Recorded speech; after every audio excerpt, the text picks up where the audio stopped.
बिस्मिल्लाहिर्रहमानिर्रहीम। आज हमारा जो टॉपिक है बहुत इम्पोर्टेंट टॉपिक है। आज हम लोग रेट के हवाले से डिस्कस कर रहे हैं। तो रेट बेसिकली आपके पास एक रेमेडी है to protect fundamental rights.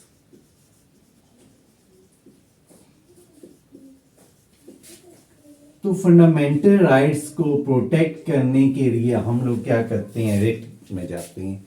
Writ को कॉन्स्टिट्यूशन ऑफ पाकिस्तान के 2 आर्टिकल्स हैं जिनके मुताबिक डिस्कस किया गया है। सबसे पहले तो आर्टिकल 199 है आपके पास, कॉन्स्टिट्यूशन ऑफ पाकिस्तान।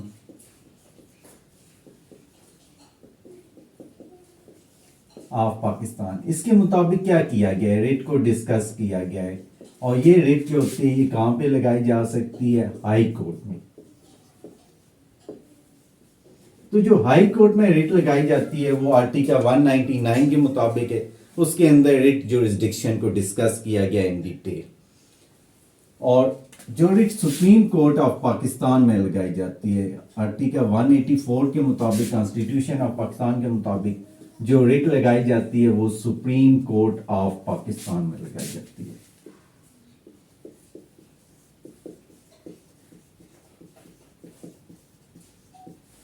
तो अब यानी कि आप जब भी रिट जुरिस्डिक्शन में हाई कोर्ट में या सुप्रीम कोर्ट में जाते हैं तो सबसे पहला क्वेश्चन ही आपसे ये पूछा जाता है कि यहाँ पे ये रिट कैसे बनती है, इसकी मेंटेनेबिलिटी क्या है, और आपने यहाँ पे ये रिट में ही क्यों आए, आप किसी अपील में क्यों नहीं आए या किसी और चीज़ में। तो लिहाजा हम लोग यहाँ पे रिट को डिस्कस करेंगे।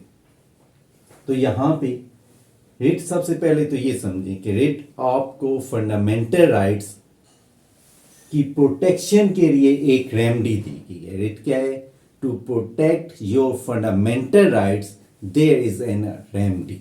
यहाँ पे एक रेमेडी दी गई है कि यहाँ पे अगर आपके कहीं पे फंडामेंटल राइट्स डिस्टर्ब हुए और किसकी वजह से डिस्टर्ब हुए हैं, बाय द गवर्नमेंट पार्टी, यानी गवर्नमेंट का कोई इंस्टीट्यूट है, कोई ऑर्गेनाइजेशन है, कोई ऐसा इदारा जो जिसने आपके वहाँ पे फंडामेंटल राइट्स को डिस्टर्ब किया है।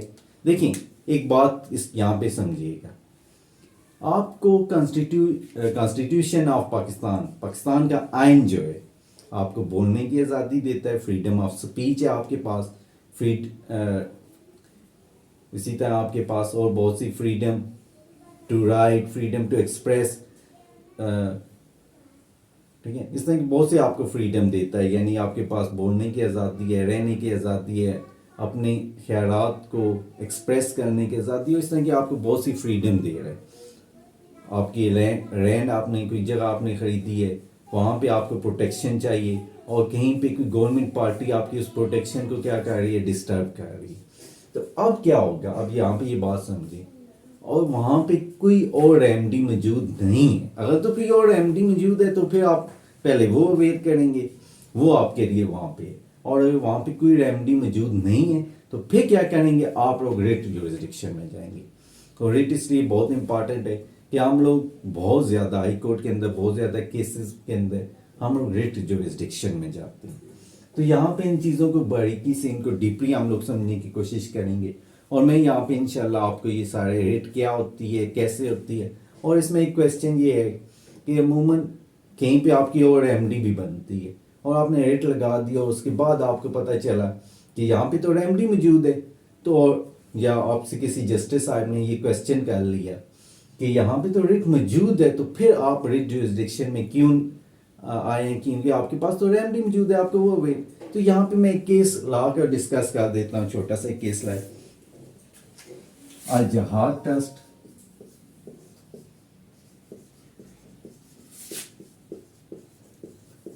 वर्सेस फेडरेशन ऑफ पाकिस्तान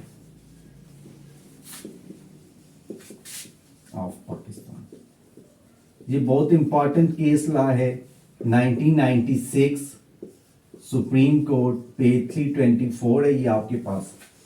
तो ये केस ला क्या कहता है, ये क्यों मैं यहाँ पे डिस्कस कर रही हूँ, बहुत इंपॉर्टेंट है इसलिए डिस्कस करूँ, अदरवाइज मेरी पूरी कोशिश होती है कि जो लेटेस्ट जजमेंट है उनको डिस्कस किया जाए, लेकिन ये क्योंकि बहुत इंपॉर्टेंट और एक बहुत इंपॉर्टेंट क्वेश्चन का आंसर दे रहा है, इसलिए यहाँ पे मैं इसको डिस्कस करा।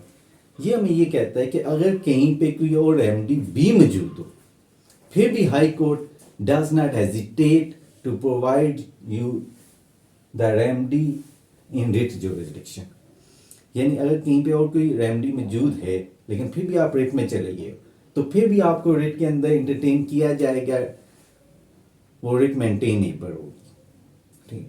अदरवाइज इसको हम लोग कम ही डिस्कस करते हैं, क्योंकि अमूमन यही एक समझा जाता है कि अगर रेमेडी मौजूद है तो हम लोग रेमेडी को वो वेट करेंगे, यानी अपील लाई करती है तो आप अपील में जाओगे, नहीं लाई करती, कुछ भी नहीं है, और दूसरी तरफ गवर्नमेंट पार्टी मौजूद है, तो फिर आप लोग क्या करते हो कि आप लोग फंडामेंटल राइट को प्रोटेक्ट करने की आप लोग रिट जुरिसडिक्शन में जाओगे। यहाँ पे 5 टाइप्स ऑफ रिट की बात की गई है।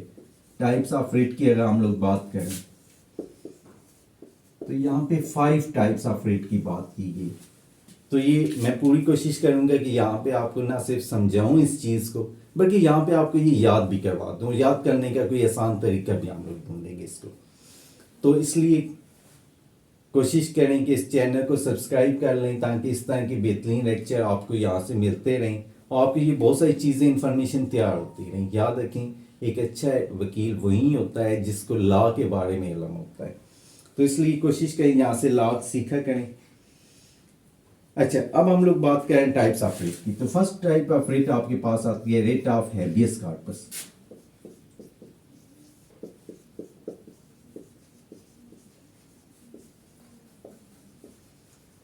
तो इसमें क्या है, इस चीज को हम लोग थोड़ा सा डिस्कस करेंगे। हैबियस कॉर्पस क्या होता है, इसका मीनिंग पे जाती है। टू प्रोड्यूस समबॉडी,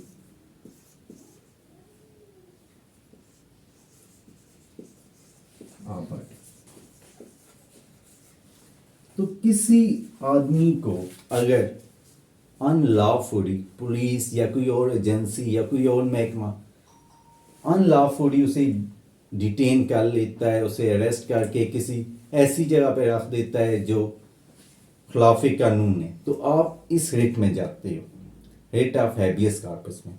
इसमें क्या होता है कि सबसे पहले अगर वाकई वो अनलॉफुली डिटेन किया गया है, तो हाई कोर्ट उसको क्या करती है, ऑर्डर देती है कि इस आदमी को प्रोड्यूस किया जाए। तो हैबियस कॉर्पस का मीनिंग क्या है, टू प्रोड्यूस समबॉडी या produce a body before the authority, before a judicial authority कह सकते हैं इसको। तो यहाँ पे क्या किया जाता है कि किसी अथॉरिटी के सामने उसको पेश किया जाए, ताकि ये देखा जा सके कि वो अनलॉफुली डिटेन है तो क्यों है, और उसे वहाँ से आज़ाद करवाया जाए। और इसको कौन आदमी लगा सकता है, तो इसमें याद रखिएगा, सबसे पहले तो अग्रीव्ड पर्सन खुद लगा सकता है। तो अग्रीव्ड पर्सन इस रिट को खुद भी लगा सकता है। अगर उसे अब से बेजा में रखा गया है या उसे नजर बंद कर दिया गया है, तो वो खुद लगा सकता है। और अगर वो खुद नहीं लगा सकता तो फिर क्या किया जा सकता है, एनी अदर पर्सन,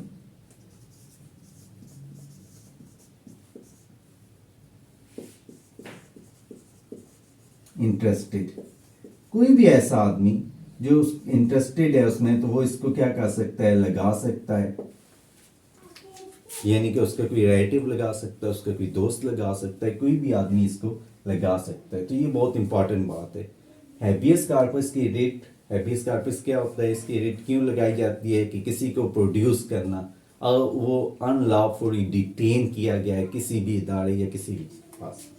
दूसरे नंबर पे हम जिस रिट की बात कर रहे हैं, रिट ऑफ प्रोहिबिशन।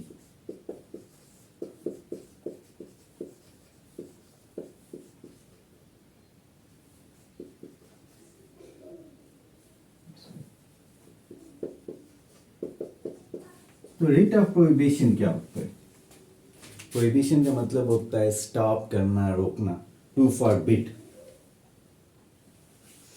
तो इसका मीनिंग क्या है, टू फॉरबिड, रोकना। यानी अगर कोई भी अदालत, कोई भी कोर्ट, कोई भी इदारा क्या कह रहा है कि कोई काम करने की तरफ जा रहा है, लेकिन वो उसमें क्या है, उसकी जुरिस्डिक्शन नहीं है। तो क्या किया जा सकता है, हम पे रेट ऑफ प्रोहिबिशन लगा के उस इदारे को ये आर्डर कर सकते हैं, करवा सकते हैं कि ये काम क्योंकि उसकी जुरिस्डिक्शन में नहीं है या कोई और वजह है, तो इस काम को करने से रोका जाए। उसके बाद अगर नेक्स्ट की बात करें तो रेट ऑफ शरारी की बात आती है।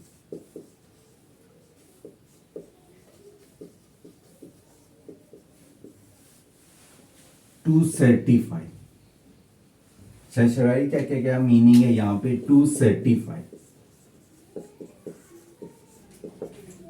अब इन दोनों चीजों को देखिएगा।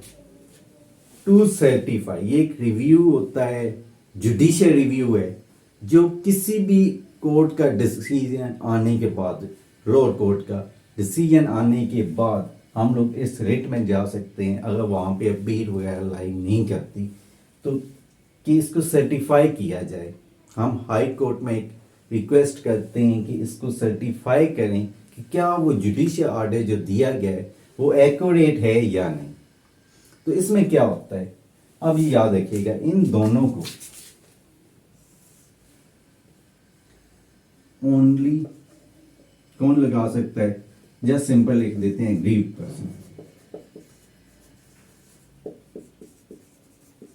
तो इन दोनों को सिर्फ और सिर्फ एग्रीव्ड पर्सन ही लगा सकता है, कोई और आदमी नहीं लगा सकता। जिसको साथ ज्यादती हुई, नुकसान हुआ, उसके लिए सिर्फ एग्रीव्ड पर्सन ही लगा सकता है, वही मुतलका आदमी लगा सकता है। तो अब इन दोनों में एक डिफरेंस के लिए मैं इसको थोड़ा सा हाईलाइट करूंगा कि प्रोहिबिशन और शरारी क्या है। हमने तीन की बात की है। देखें, writ of habeas corpus to produce a body, writ of prohibition to forbid, रोकना, स्टॉप करना। टू रेट ऑफ शरारी की बात की है कि टू सर्टिफाई, जुडिशियल रिव्यू है ये बेसिकली किस्म का, कि इसमें क्या होता है कि वो लोअर कोर्ट के ऑर्डर को रिव्यू करता है क्या वो ठीक है या नहीं। तो इन दोनों में एक सिंपल सा डिफरेंस है जिसको मैं आप लोगों के expanse, prevention is better than cure.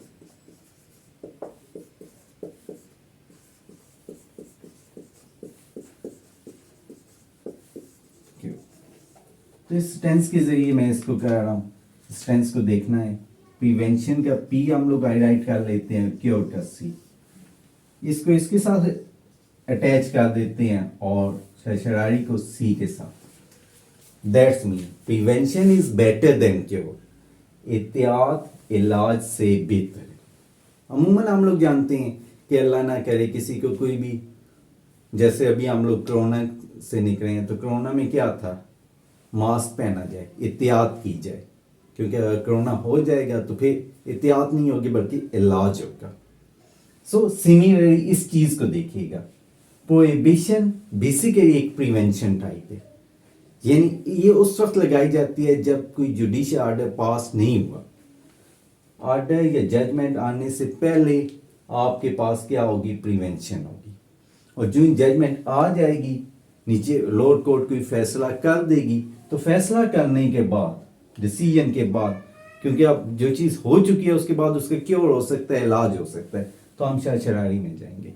फैसले से पहले प्रिवेंशन के तौर पे प्रोहिबिशन है, और डिसीजन आने के बाद आपके पास क्या है, शरारी है। तो इसको थोड़ा सा यहाँ से अंडरस्टैंड कीजिएगा कि prevention is better than cure, यानी डिसीजन से पहले प्रोहिबिशन में, ताकि उसे रोका जा सके जो वो काम करने जा रही है, और अगर कर दिया है तो फिर क्या होगा, वो क्योर के लिए हम लोग जुडिशियल रिव्यू जो आपके पास टू सर्टिफाई है, रेट ऑफ शरारी में जाएंगे। उसके बाद लास्ट टू की बात कर रहे हैं, तो रेट ऑफ मैंडामस की बात कर रहे हैं हम यहाँ पर।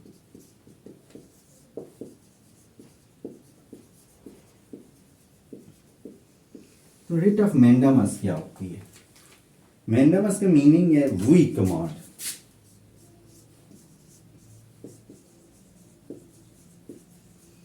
तो इसमें क्या होता है, हाई कोर्ट कमांड करते हुए ये ऑर्डर देती है कि इस काम को ऐसा किया जाए। तो हाई कोर्ट किसी भी पब्लिक ऑर्गेनाइजेशन को, किसी भी गवर्नमेंट ऑर्गेनाइजेशन को, गवर्नमेंट इंस्टीट्यूट को ये पब्लिक अथॉरिटी को ये ऑर्डर दे सकती है कि इस काम को ऐसे किया जा सके। तो इसके बाद नेक्स्ट आपके पास जो लास्ट आती है रिट ऑफ quo warranto।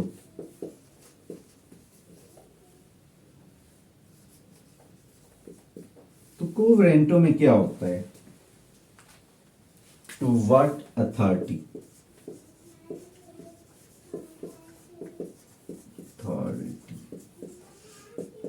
इसमें बेसिकली क्या होता है, वो किसी भी पब्लिक ऑफिसर से ये पूछ सकती है कि under what authority you have pass this order, you holding this seat, आप किस अथॉरिटी के मुताबिक इस ऑफिस को होल्ड कर रहे हैं। तो ये हाई कोर्ट इस रेट के अंदर, यानी जब भी कोई पब्लिक ऑफिसर किसी ऑफिस को होल्ड किया हो, तो या गवर्नमेंट ऑफिसर किसी ऑफिस को होल्ड किया, तो यहाँ पे हम लोग ये रेट लगाते हैं और वहाँ पे सबसे पहले उसमें यही पूछा जाता है कि आपने ये जो ऑर्डर पास कर रहे हैं, ये जो ऑफिस होल्ड किया हुआ है, ये किस अथॉरिटी के मुताबिक, टू व्हाट अथॉरिटी। तो याद रखिएगा आपके पास 5 किस्म की रेट हैं। Rate of habeas corpus, habeas corpus का मीनिंग मैंने क्या लिखा, टू प्रोड्यूस अ बॉडी, किसी आदमी को प्रोड्यूस करना हो तो habeas corpus. Writ of prohibition, to forbid, रोकना, स्टॉप करना, कोई ऑर्डर पास करने, कोई डिसीजन देने जा रही होगा कोई कोर्ट, तो उस वक्त में हम लोग क्या करते हैं कि रेट ऑफ प्रोहिबिशन लगाते हैं, और अगर ऑर्डर दे दिया, डिसीजन दे दिया, तो रेट ऑफ सर्सरारी में जाएंगे। इन दोनों के दरमियान डिफरेंस के लिए मैंने स्टेंस आपके लिखा, prevention is better than cure, as a prevention writ of prohibition, as a cure writ of certiorari. उसके बाद रेट ऑफ मैंडेमस, इसमें हाई कोर्ट वी कमांड, हम कमांड करते हैं, तो high court as a command किसी इदारे को ये ऑर्डर दे सकती है कि आप लोग इस काम को ऐसे करें जैसा कॉन्स्टिट्यूशन ऑफ पाकिस्तान कह रहा है, जैसा लॉज ऑफ पाकिस्तान कह रहे हैं, तो उसके मुताबिक आप लोग इसको करें। और writ of quo warranto, to what authority, यानी किसी पब्लिक ऑफिसर से ये पूछ सकती है कि आपने ये ऑर्डर, ये चीज़ किस अथॉरिटी के मुताबिक किया। तो लास्ट पे फिर मैं यही कहूँगा कि चैनल को सब्सक्राइब करें। इंशाल्लाह मैं इसी तरह और इससे बेहतरीन करके और लेक्चर आप लोगों के लिए इसमें डिलीवर करता हूँ। अल्लाह हाफिज़।